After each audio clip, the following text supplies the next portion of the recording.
So I know it's been kind of a very emotional weekend and beginning of the week to kind of kick things off. And I know I'm a little lax on some movie reviews that I owe you, like let's say The Conjuring 2 and Warcraft.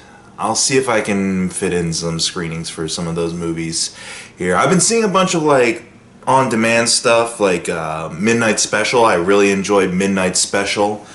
Right now, I mean, go watch it. It's very much capturing a lot of the Spielbergian attitude, Close Encounters of the Third Kind. The acting all around is great. It's good sci-fi in the fact that the sci-fi aspect of it, there's a lot of mysteries that remain mysteries, but I'm not angry that they remain mysteries.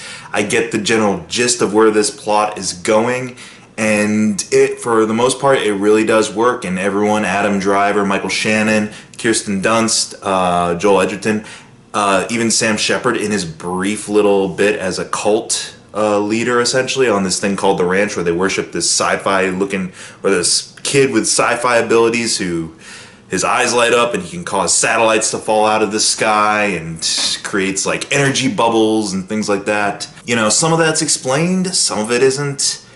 But I was thoroughly along for the ride as this movie went along, and I really enjoyed the subtlety of the actors' performances, but how they're able to embody quiet and soft-spoken characters, but are so effective in these roles. And you get the father-son relationship between Michael Shannon and this kid. You get kind of the strained relationship between him and Kirsten Dunst, since they're this kid's parents. You get the relationship between him and Joel Edgerton, who's playing like his childhood friend, who's helping him out. It's from the guy who did Mud, so I was really intrigued and I really wanted to check this movie out for a while. I'm glad I did. It is my number one, as of right now, my number one favorite movie of 2016, until something else knocks it off the top there. But if nothing else does that, Midnight Special is my number one favorite so far. And then I saw some stuff that's not so great, like The Veil, which it's on Netflix. It was like, thank God it's on Netflix. I didn't have to spend any money to watch this in a theater or on-demand service or anything like that, because this movie really sucks. It's currently in my worst of 2016, definitely. Jessica Alba's in it. Dan from Veep is in it, being Dan from Veep. Who else is in it? Oh, Thomas Jane. I'd say Thomas Jane is probably the highlight of the movie, as at least he's trying for a very colorful Jim Jones-ish type character. Helps that his name is like Jim Jacobs or something. And basically the idea is that he's this cult leader who, when he purposely it's Flatliners meets Guyana, essentially. And basically when he flatlines, he can inhabit the bodies of his followers, he can resurrect the dead, or he can bring people back in different bodies. And so this all results in the late 80s in like this Jonestown massacre where they all commit suicide together, hoping to be brought back, but something goes awry and it's revealed what happens. It ties into Jessica Alba's character a little bit. And basically Jessica Alba is playing this documentary filmmaker, brings her brother and her team back to this compound with the one lone survivor, now all grown up, to basically do a Blair Witch Project. And just like the Blair Witch Project, it's full of stupid people doing stupid things. These people should have left this compound right away, because not only do they spend one night there and one of their crew goes missing, not only do they find a dead body that was left undiscovered in the original like police investigation there, instead of like saying, hey, we should probably call the cops, there's a dead body here. They're like, no, let's continue watching these videotapes of Jim Jacobs doing experiments.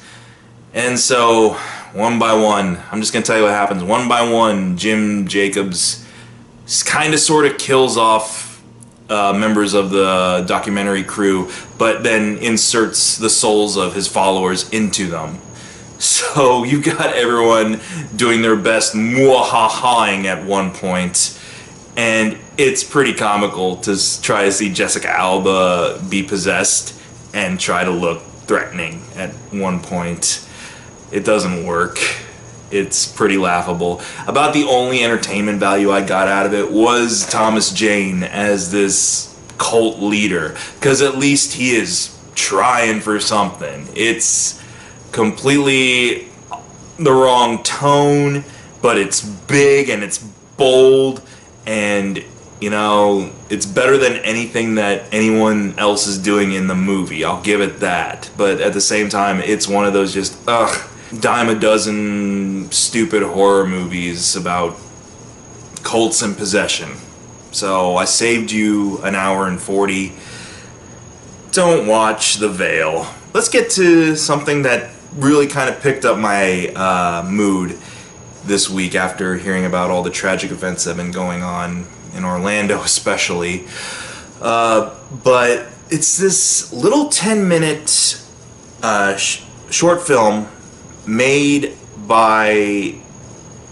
for the sake of like a 48-hour shootout. Now, for those who have never been involved in a 48-hour shootout, that's essentially where you're given like a premise or a theme, given a couple of lines that you're supposed to put into the screenplay or script, a specific action that's supposed to be carried out in the movie at some point, and log lines, like premises basically set up.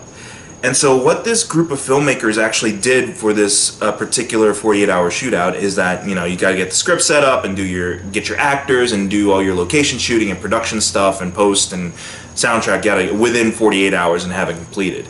So what this crew ended up doing actually was they fed not just all this information needed for their movie, but also, I can't remember how many screenplays or information, sci-fi screenplays essentially, and they showed like a quick list of all the different sci-fi films they fed into this artificial intelligence. It's telling because a couple of those, I saw X-Men Origins Wolverine as one of the scripts they fed into it, so I was like, this could be hazardous. But anyways, this AI is supposed to take all that information that it's gathered, all the patterns it recognizes in sci-fi script writing, dialogue, characters, things like that, and take this information from the shootout competition and then somehow turn it into a working screenplay that they can film. And it did that, and that film, this little 10-minute film, is called Sunspring. And it's, first off, it stars, what's his name? Thomas Middleditch from Silicon Valley. He's in it as the main guy named H, and I guess his leading lady is named C, and then there's another guy, I guess is his antagonist, who's also named H, I think.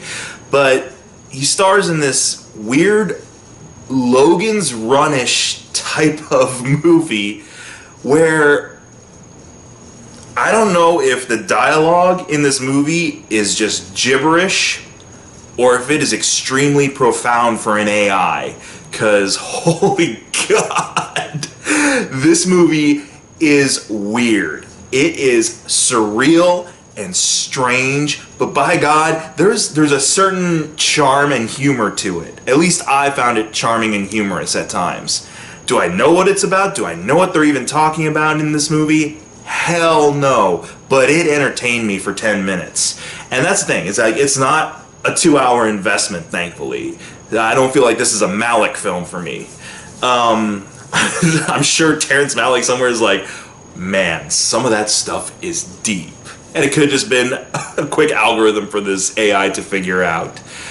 But it's only 10 minutes of your time. It's on YouTube somewhere called Sunspring. Just look for like Sunspring, Thomas Middleditch, AI, screenplay, whatever, and I'm sure it'll come up. And you're either going to be amused by it, knowing what you're in for, or you're just going to be like, what the hell was this? I was amused by it, but I went in knowing that this was written by artificial intelligence. So I wasn't at all surprised that some ideas weren't really cohesive, or maybe they are and it's just so advanced that it'll take us a while to understand all the minutia of this movie.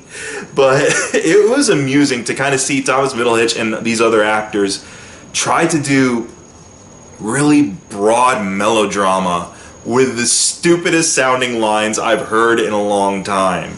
At one point, the main actress in this at the very end, has like a close-up of her and is doing this monologue, which I think is about her losing her virginity or not. I am not sure, but all it is this close-up of her, and she is just putting together random words like, "I will never forget the day that I left his eyes.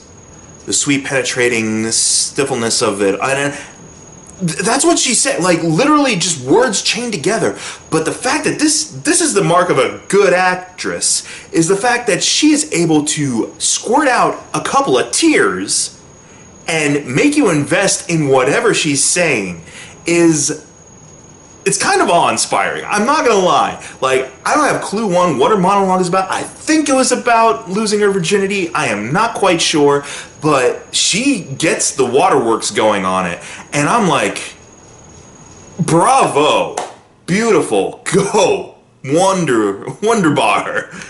And the same goes for Thomas Middleditch and the other guy. They have like this really antagonistic like standoff at one point, and this dude is towering over Middleditch. I wonder if that was a stipulation in the screenplay that like one H has to be gigantic compared to small h.